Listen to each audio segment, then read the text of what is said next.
तर एक मुद्दा खूप गाजतोय तो आहे मराठी विरुद्ध अमराठी. हा मुद्दा वगैरे नाहीच आहे. हा मीडियासाठी मुद्दा आहे. लोकांनी निर्णय केलेला आहे. तो 2014लाही केला, 2017लाही केला, 2024लाही केला, आता 2026लाही करतील.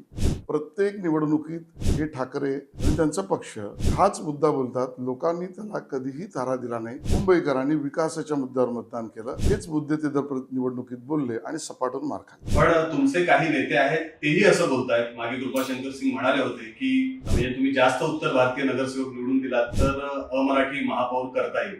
मग हे कसं काय येत आहे? आणि मला वाटतं जसं कृपाशंकर सिंगांचं विधान तुम्ही लक्षात ठेवलंय तसं त्यानंतर देवेंद्र फडणवीस साहेबांनी काय म्हटलं तेही लक्षात ठेवा. त्यांनी स्पष्टच सांगितलं हिंदू मराठी मराठीच होईल, हिंदू मराठी होईल. पण मग वारंवार हा विषय तुमच्यावर का होतोय? म्हणजे विश्वास देण्यामध्ये तुम्ही कमी पडताय का लोकांना? तुम्ही जास्ती वाटा सेना आणि मनसेची वेबसाईट आणि सोशल मीडिया बघा म्हणून तुमच्या मनात आहे, जनतेच्या मनात नाही. नाही, कारण सातत्याने आपण बघतोय की जिथे जिथे जे नेते तुमचे येत आहेत, आता मध्ये मुद्दा निघाला होता परत तो की खान पठाणची भीती, तर हे सगळं का असं होतंय? म्हणजे विकास तुम्ही म्हणताय की विकासाच्या मुद्द्यावर आम्ही निवडणूक लढवतोय, तर मग हे असे मुद्दे का पुढे येतात? नका आणू तुम्ही. आमचा विकासाचा मुद्दा आहे त्यावर मतदान करा. आणि मुद्दा राहिला लांगुल चालनाचं राजकारण, त्याच्या विरोधात आम्ही बोलणार. अपीजमेंटचं राजकारण ते शहराला घातक आहे. शहराला सुरक्षेच्या विषयामध्ये अपीजमेंट पद्धतीने राजकारण केलं तर याकूब मेमनचं थडगं सुद्धा सजवलं पाहिजे ही भूमिका उभाटा सेना घेते. म्हणून हा मुद्दा रिलेव्हंट आहे.